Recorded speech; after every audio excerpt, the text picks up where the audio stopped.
السلام عليكم ورحمة الله. بسم الله والحمد لله. اللهم صل على سيدنا محمد وعلى آل سيدنا മൗലാന മുഹമ്മദ്. ഏറ്റവും സ്നേഹാദരനായ മുഅ്മിനീങ്ങളെ മുഅ്മിനാത്തുകളെ, അല്ലാഹു ജല്ല ജലാലുഹു അവൻ്റെ മഹത്തായ അനുഗ്രഹം കൊണ്ട് അവൻ്റെ ഔലിയാക്കൾക്ക് അതിശക്തമായ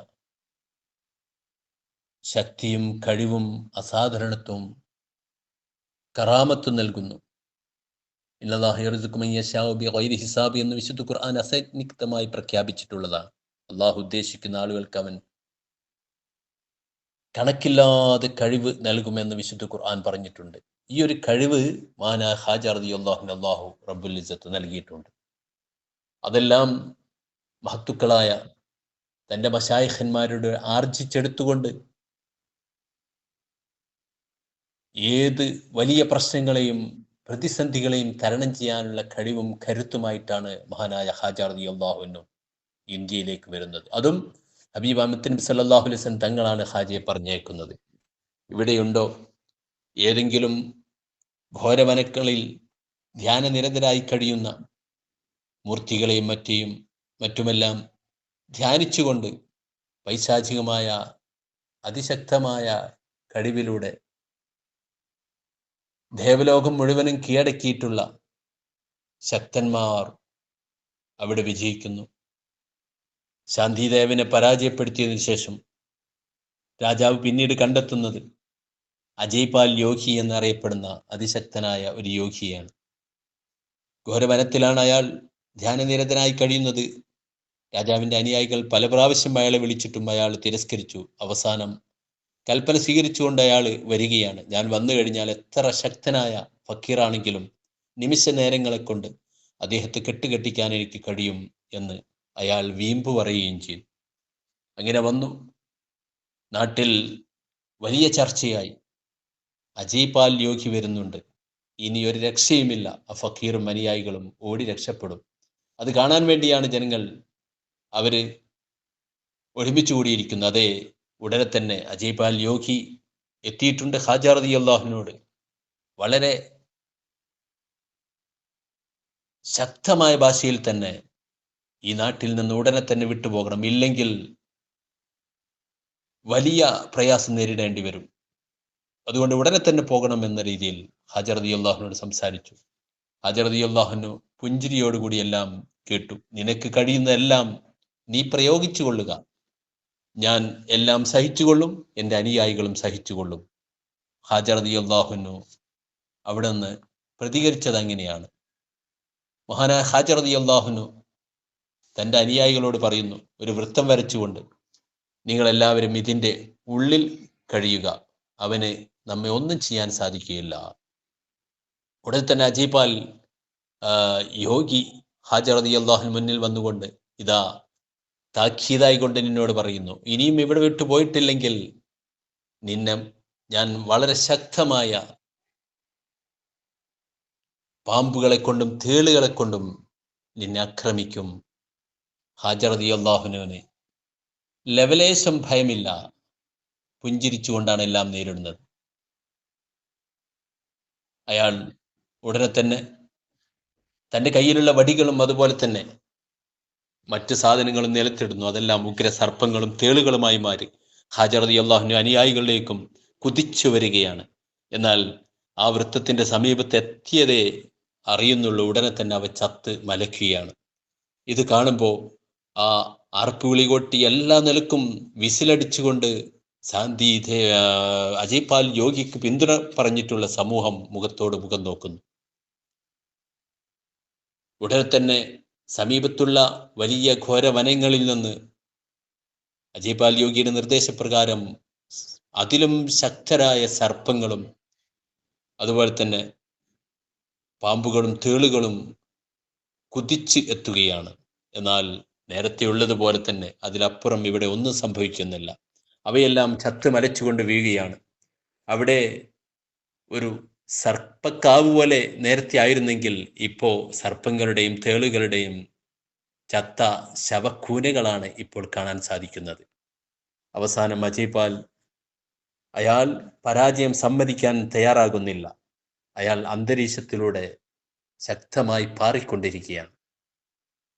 പാറി വന്നുകൊണ്ട് ഹാജർ റളിയല്ലാഹുവിന്റെ സമീപത്തേക്ക് ആക്രമിക്കാൻ വേണ്ടി വരുന്നു. ഹാജർ റളിയല്ലാഹു സുസ്മേരവദനായി തൻ്റെ കാലിൽ അണിഞ്ഞിട്ടുള്ള മിതിയടി എടുത്തുകൊണ്ട് മുകളിലേക്ക് ഒരൊറ്റ ഏറ് കൊടുക്കുന്നു. അതാ അജയ്പാൽ യോഗി അതിശക്തമായി ആ മിതിയടി പ്രഹരിച്ചു കൊണ്ടിരിക്കുന്നു. അയാൾ താഴോട്ട് ഇറങ്ങുകയാണ്. പരാജയം സമ്മതിക്കേണ്ടി വന്നു. എന്നിട്ടും അയാൾ പരാജയം സമ്മതിക്കാൻ തയ്യാറാകുന്നില്ല. മറിച്ച് പിന്നീട് അയാൾ ചെയ്യുന്നത്, അദ്ദേഹം നേരത്തെ ശക്തമായ മഴ വർഷിപ്പിച്ചു, ഒരു തുള്ളി പോലും ഉള്ളിലേക്ക് ആ വൃത്തത്തിനുള്ളിലേക്ക് വന്നില്ല. പിന്നീട് അയാൾ വെള്ളത്തിന് പകരം ശരമയാണ് വർഷിക്കുന്നത്, കല്ലുകൊണ്ടുള്ള മഴ. ഒരൊറ്റ കല്ല് പോലും ഹാജിയുടെ വൃത്തത്തിനുള്ളിലേക്ക് വന്നില്ല. അവസാനം അയാൾ പിന്നീട് തീമയ വർഷിപ്പിക്കുകയാണ്. അതിശക്തമായ കാട്ടുതീ ചുറ്റുഭാഗത്തും ആളിക്കത്തുകയാണ്. ഹാജർ റളിയല്ലാഹുവിനും അനുയായികളും അതിൻ്റെ ഉള്ളിലാണുള്ളത്. നിമിഷ നേരം കൊണ്ട് കത്തിച്ചാമ്പലായത് കാണാൻ വേണ്ടി അവർ ആർത്ത് വിളിച്ച് കൂക്കി വിളിക്കുകയാണ്.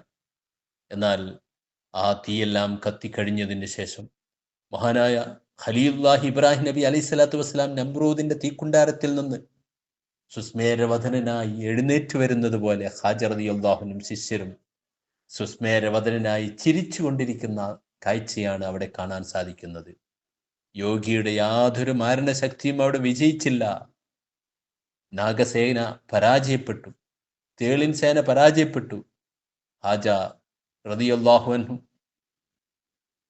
അതുപോലെ തന്നെ അവൻ്റെ അന്തരീക്ഷത്തിലൂടെ പറന്നുകൊണ്ട് അവൻ ഹാജർ റളിയല്ലാഹുവിനെ പരാജയപ്പെടുത്താൻ നോക്കിയപ്പോഴും അവിടെയും പരാജയപ്പെടുകയാണ്. മെതിയടി കൊണ്ട് അടിച്ച് അവനെ വീഴ്ത്തുകയാണ്. ഉടനെ തന്നെ ആ വലിയ യോഗ ആചാര്യൻ, വലിയ ശക്തൻ എന്ന് പറയപ്പെടുന്ന ഈ യോഗി അവിടെ പരാജയം സമ്മതിക്കുകയും ഹാജർ റളിയല്ലാഹുവിന്റെ മുമ്പിൽ അദ്ദേഹം തൻ്റെ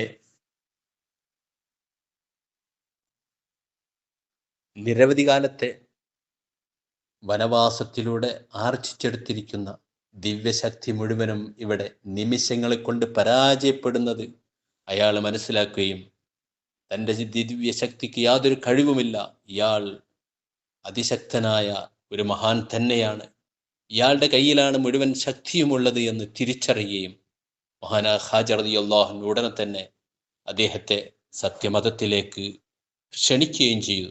അയാൾ ആ ക്ഷണം സ്വീകരിച്ചുകൊണ്ട് ഇസ്ലാമിക വിശ്വാസ ആദർശമുറപ്പിക്കുന്ന വിശുദ്ധമായ വചനം ഹാജർ റളിയല്ലാഹുവിൽ നിന്ന് ഏറ്റുവാങ്ങുകയും ഹാജർ റളിയല്ലാഹുവിന് ചൊല്ലിക്കൊടുത്തത് ചൊല്ലുകയും ചെയ്യുന്ന സുന്ദരമായ കാഴ്ചയാണ് അവിടെ കാണുന്നത്. അതോടുകൂടി ഇവിടെ ശാന്തിദേവ് പരാജയപ്പെട്ടു. അജയ്പാൽ യോഗി അവിടെ പരാജയം സമ്മതിച്ചു. അയാൾ മുസ്ലിം ആയതോടുകൂടി ഹാജർ റളിയല്ലാഹുവിന് അബ്ദുള്ള എന്ന പേരും അദ്ദേഹത്തെ വിളിച്ചു. അജയ്പാൽ അബ്ദുള്ളയായി. അജ്മീറിലെ അത്ഭുത സംഭവം നാടാകെ പരന്നു, വിശ്വാസികൾ വർദ്ധിച്ചു. ആ സമയത്ത് മഹാനായ ഹാജർ റളിയല്ലാഹു ഒരു വാക്ക് പറഞ്ഞു, നീ ഇനിയും ഒരു നിലക്കും നീ വിജയിക്കുകയില്ല, മറിച്ച് മുസ്ലിം രാജാക്കളെ കൊണ്ട് ഞാൻ നിന്റെ അധികാരം തൂത്തെറിയും. മുഹമ്മദ് ശിഹാബുദ്ദീൻ ഗോറിയെ ഞാൻ നിന്നെ ഏൽപ്പിക്കുകയാണ് എന്ന് ഹാജർ റളിയല്ലാഹു അവിടെ നിന്ന് പറയുകയുണ്ടായി.